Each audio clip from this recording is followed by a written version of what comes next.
It's interesting, you know, it's an interesting question, and probably many ways that more ways than I could count or recall. But you know, I once was asked that question in front of an audience about a few months ago, and it's hard, you know, you're searching through your mind all the ways that it has affected your life. I'd say, well, how about me? How about I answer, then you go second? Can I answer? I love yeah. with myself. It, like I said earlier, it's given me light at the end of the tunnel. When you know at the end of the day that there's something beyond this waiting for you, a paradise, that there is a creator that you will be able to meet. We get excited about meeting the Donald Trumps of this world, the Michael Jacksons. Some people, they cry, they pull their hair. Ah! But now, can you imagine meeting the one who created you? Sitting and being able to see him and him being pleased with you? And you, all now, throughout life, all he wants from you is to call upon him alone and to do good deeds. You see? And at the end, now, the benefit is, at the end of the day, that paradise is waiting for, as a result of being a human being. Because Islam calls you to be good, to bring out the best in you as a human being, right? So how about now you?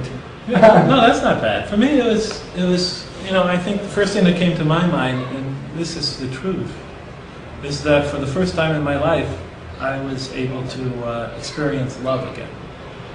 I mean, growing up in a family where you're always worried about the person in your life you love most not being there, you know, or being taken out of it, and also having a father that you grow up you're supposed to love and trust, sort of violating that love and trust. You come not to really believe in love, and you don't let anyone get close. Yeah, you have to cut love out of your life, because you know if you let somebody in that close, they're going to hurt you. So throughout most of my adulthood, up until the time I discovered Islam, I could never love anyone. The love came back now. Yeah, because I felt, you know, through the experience of prayer and through reading the Quran, but especially through this experience of prayer, my early prayers, you know, this overwhelming love. And it brought me to tears on too many occasions.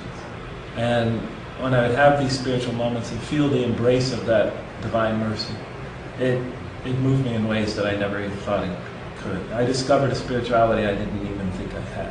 So the soul now started to feel. Tell me if you agree with me. You don't have to, but if you do, say you do. All right. I compare it, I make it to like a child. A child, if you take it away from his mother, yes, the child starts to whine and cry. But when you give it back, after it's being passed around to all these different hands, it's whining, you give it back to his mother, and now it rests. Did your soul find rest now? Yeah, well actually I found it was a very healing process. It was like something, that spiritual high, you're calm now, the soul's not the anxiety, and this is what I was experiencing. Yes, yeah. And then after that I could love. I mean, now I have a wife right now that I love very much. Of course I love God. Alhamdulillah, which means all praises to God. Alhamdulillah. And I have 3 beautiful children. You know, and I really could never imagine that would ever have happened. Just because of the way, you know, the pain and the scars I had suffered earlier. But it was an interesting one, like a child. I remember once after I became a Muslim, I used to love to go to the early morning and then the Maghrib and the Isha, the sunset and the evening prayers a lot. And at that time I understood no Arabic, but I used to love to hear the Quran chanted. It was a powerful experience for me. One of the brothers once saw that I was always coming, and he said, Dr. Lang, I see you always coming to those 3 prayers. Why these 3 prayers do you come when you don't even understand what's being recited? And I told him that my answer was immediate. I said to him, why is a baby comforted by his mother's voice? Oh, that's beautiful. Yeah. You know, because even though he doesn't quite make out exactly the words, it's a voice he's always known. That's the recitation of the Quran. Yeah, it felt like a voice I'd always known, and that it has always known me. Yeah. You know, and I think it was similar to that. Yeah, but that's... More points we'll cut out. You accept Islam, which, real simple, is when one becomes a Muslim, he just makes a declaration that there's none worthy of worship except the creator of the heavens and the earth, and Muhammad is the finality of the messenger, the seal of the prophets. To name 5 for the greats: Noah, Abraham, Moses, Jesus Christ, and Muhammad, peace be upon them all. It's very simple.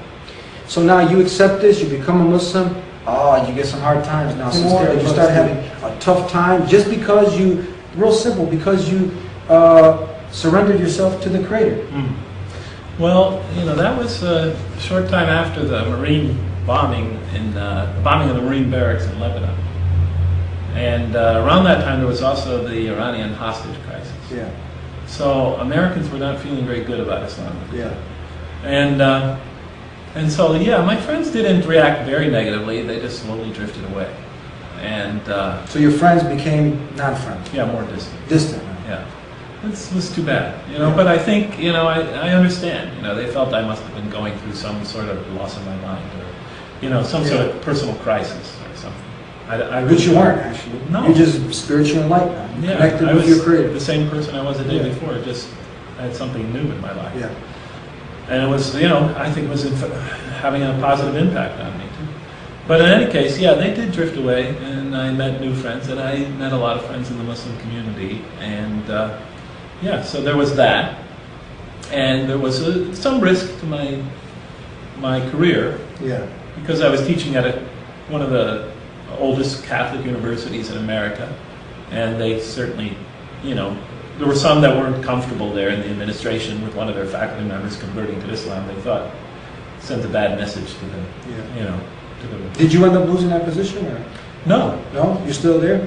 No, I left there. I got tenured there and I got promoted. You got promoted there? Yeah, and then I did quite well there. And then, but I wanted to move to another part of the country. Okay. Yeah. So what are you currently doing now? You're still a mathematician, still a doctor? Yeah, I'm a professor at the University of Kansas. You also speak at different conferences, Islamic conferences about Islam, and you're... Yeah, and I write some books on that subject. Yeah. You know, because also I've been, you know, as any convert does, the Muslims who come from overseas to the United States bring their own sort of cultural baggage. Yeah. A lot of, and we got to understand that Islam is not, it's a variety of people from all different race, creeds, and colors, and a lot of times what you see is not Islam. Right. It's an action of some culture that has nothing to do with Islam. And they have their own cultural slant on Islam. Yeah. And so they insist that many things are demanded by their religion that are of questionable nature. And so, you know, that struggle. Yeah. You know, the struggle to sort of distinguish between culture and religion and what is actually required by the religion and demanded by the religion and what is just more custom or you know, a particular cultural's application. You know, that's been a major effort, and that's what I write about a lot in my books also. And I think, like you said, it's not our job to try to convert somebody. We're not no missionaries, but it's to present Islam in its true nature and then let the people choose for themselves. Well, that's what, you know, one thing I really liked about the Quran's approach. I mean, you know, it even tells the Prophet, peace be upon him, it tells him that it's not for him to guide those whom he loves. You know, God guides whom he loves. Exactly. You know, it tells him that not to get all bent out of shape because people aren't responding. You know, it tells him just deliver the message, communicate the message, and leave the rest to God. You know, so I like that. That appealed to me. What advice do you have? We're going to close up now. To any one of our viewers that are truly seeking the truth and say he is from another way of life, whatever the case, he's an atheist. What would you like to say to that person about Islam, how it's beneficial, and anything, whatever you got it for 30 seconds a minute. I don't really know what to say other than, you know, for anybody who's seeking the truth, I would tell them to continue on that path, you know, and do it sincerely and objectively and courageously, you know, and go wherever the truth takes you. You know, that's what I would say. You know, that's what I've always told my children as well. You know, when it comes to all things. Yeah. I'd like to thank you for being on the show. Assalamu alaikum. Peace be unto you. One beautiful thing is, look, we're both Americans here, and we're saying assalamu alaikum. So it doesn't mean if he was French or Canadian or Japanese, if we didn't speak the same language, now we say peace be unto you. Right. Look at that. It's a beautiful, and we pray together in one unity, praying to the one God. It's very simple. This is something beautiful. Another miracle in itself. Well, it's good to meet you. Good to meet you. All right. All right.